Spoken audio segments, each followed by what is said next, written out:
4 বছরে একটা বাচ্চা দিতে পারিসনি, তুই আবার কিসের পুরুষ? হ্যাঁ ঠিক আছে, তোকে দিতেও হবে না। যেদিন থেকে রাস্তার ছেলেদের সাথে থাকবো সেদিন বুঝবি। নীলা, সময় হলে আল্লাহ দিবে। তুমি এমন করো কেন বাবু? কেন এমন করে বুঝিস না তুই? আমার বাচ্চা চাই, আর বাচ্চা দিতে না পারলে আমাকে ডিভোর্স দিয়ে দে। আমি থাকতে চাই না তোর মতো ছেলের সাথে। এবার কিন্তু খুব বেশি হচ্ছে নীলা। নীলের কথায় বউ আরো রেগে কলার চেপে বলল, বেশির কি দেখেছিস? হ্যাঁ, থাকিস তো ঘর জামাই, আবার বড় বড় কথা বলিস। তোকে ভালোবেসে বিয়ে করাটাই ভুল হয়েছে আমার। আকাশ ছলছল চোখে বলল, তুমি এটা বলতে পারলে নীলা? আমি কখনোই ভাবিনি এটা বলবে তুমি। আরো কত কি বলবো দেখিস। বাবা মায়ের কথায় কেন যে আমি বিয়েটা করলাম না। আকাশ আর নীলার কলেজ লাইফ থেকে প্রেমের সম্পর্ক, কিন্তু আকাশ ছিল অনেক গরিব আর নীলা ভীষণ বড় লোক। এক পর্যায়ে নীলা তার বাবা মায়ের কথার অবাধ্য হয়েই নীলকে বিয়ে করে। এখন তাদের বিয়ের 5 বছর হলো, কিন্তু এখনো তার সন্তান হলো না। নীলা বিছানা থেকে নেমে আয়নার সামনে চুল ঠিক করতে করতে বলল, আমার জীবন তুই শেষ করে দিলি। ঠিক আছে নীলা, তুমি যদি চাও তো আমাকে ডিভোর্স দিতে পারো। হ্যাঁ দিব তো, ওয়েট কর কিছুদিন। ঠিক আছে বলতেই নীলা ওয়াশরুমে চলে যায়, আর আকাশ দীর্ঘ একটা নিঃশ্বাস ফেলে। পরদিন সকালবেলায় যখন আকাশ উঠে বাহিরে যায়, তখনই তার শাশুড়ির কণ্ঠ শুনতে পায়,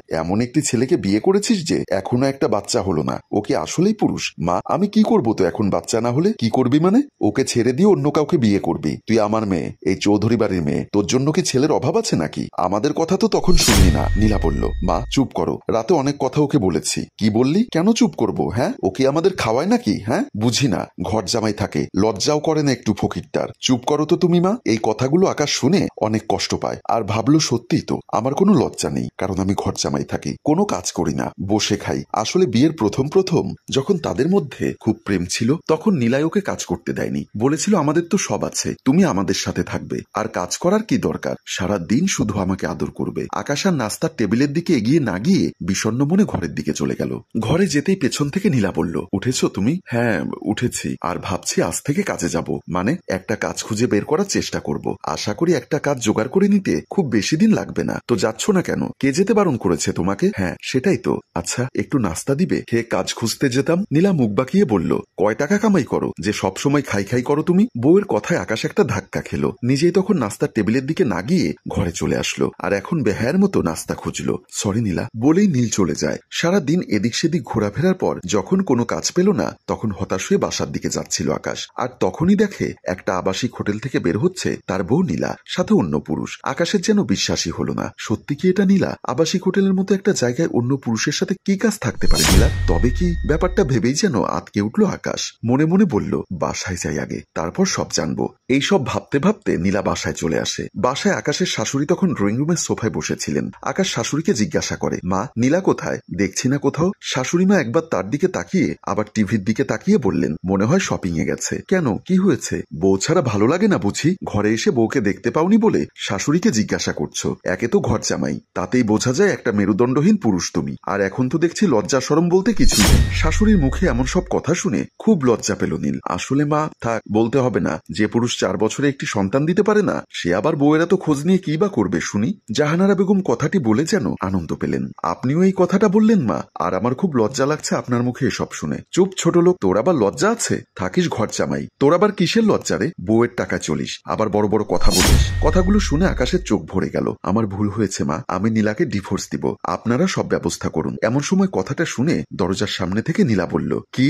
আকাশ তার সামনে আসতেই নীলা ঠাস করে একটা চড় মেরে দিল। তুই এত বড় কথা বলতে পারলি? আমাকে ডিভোর্স দিবি? কেন, তুমি নিজেই তো আমার কাছে ডিভোর্স চাইলে, তাই না? নীলার মা এসে বলল, হ্যাঁ মা, দেখ না আমাকেও এসব বলছে। আমি বললাম, বাবা ধৈর্য ধরো, সময় হোক, আল্লাহ তোমাদের সন্তান দিবে, তবুও এসব বলো না। আকাশ শাশুড়ির কথায় অবাক হয়ে গেল। আপনি মিথ্যা কথা বলছেন কেন মা? দেখেছিস মা, এখন আমাকে বলছে আমি নাকি মিথ্যা কথা বলছি।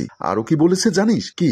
আমাকে আর তোর বাবাকে নাকি তোর জামাই বাসা থেকে বের করে দিবে। বলতো আমরা এই বয়সে কোথায় যাব? ছি ছি ছি আকাশ, তুমি এমন কথা কোন সাহসে বলো? নীলা বিশ্বাস করো, আমি এসব বলিনি। মা মিথ্যা বলছে এই সব কিছু। নীলা আরো একটা চড় মেরে বলল, মা মিথ্যা বলছে? আর তুমি সত্যবাদী তাই না? সত্যি বলছি, আমি এসব বলিনি। মা তুমি তোমার রুমে যাও। বলেই নীলা ভেতরে চলে যায়। আর আকাশও একবার শাশুড়ির দিকে তাকিয়ে দেখে তিনি মিটমিটিয়ে হাসছেন। তারপর নীলার সাথে কথা বলে সেও ভেতরে যায়। ভেতরে গিয়ে নীলা ব্যাগটা বিছানার উপর ফেললো। রাগটা আসলে তার স্বামীর উপর। তার স্বামী কিভাবে এই কথা বলে যে তার বাবাকে ঘর থেকে বের করে দিবে? আকাশ ভেতরে এসে শান্ত হয়ে বলল, একটা কথা বলি নীলা। বলো কি বলবে? ওই ছেলেটাকে? কোন ছেলেটা? হোটেল থেকে যার সাথে বের হলে? নীলা কিছুটা থতমত খেলো।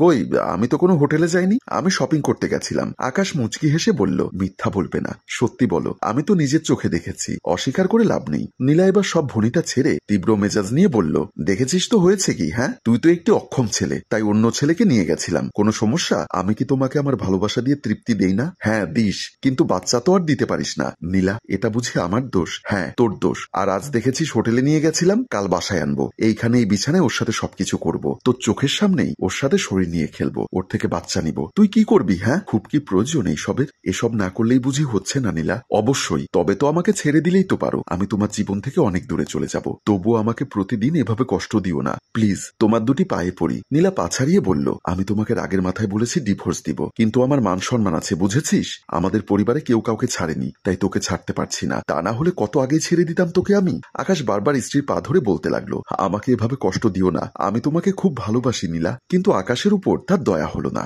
সমানে তাকে অপমান করেই গেল। প্রিয় ভিউয়ার্স, আমাদের গল্পটির প্রথম পর্ব এখানেই শেষ করলাম। যদি গল্পটির দ্বিতীয় অংশটুকু দেখতে চান তাহলে অবশ্যই গল্পটি শেয়ার করে দিয়ে দ্বিতীয় পর্ব লিখে কমেন্ট করতে ভুলবেন না। গল্পটির ভাবনা ও পরিচালনায় অভি, ক্যামেরায় শিহাব ও শাকিল এবং প্রযোজনায় মঞ্জুর মোর্শেদ। ধন্যবাদ।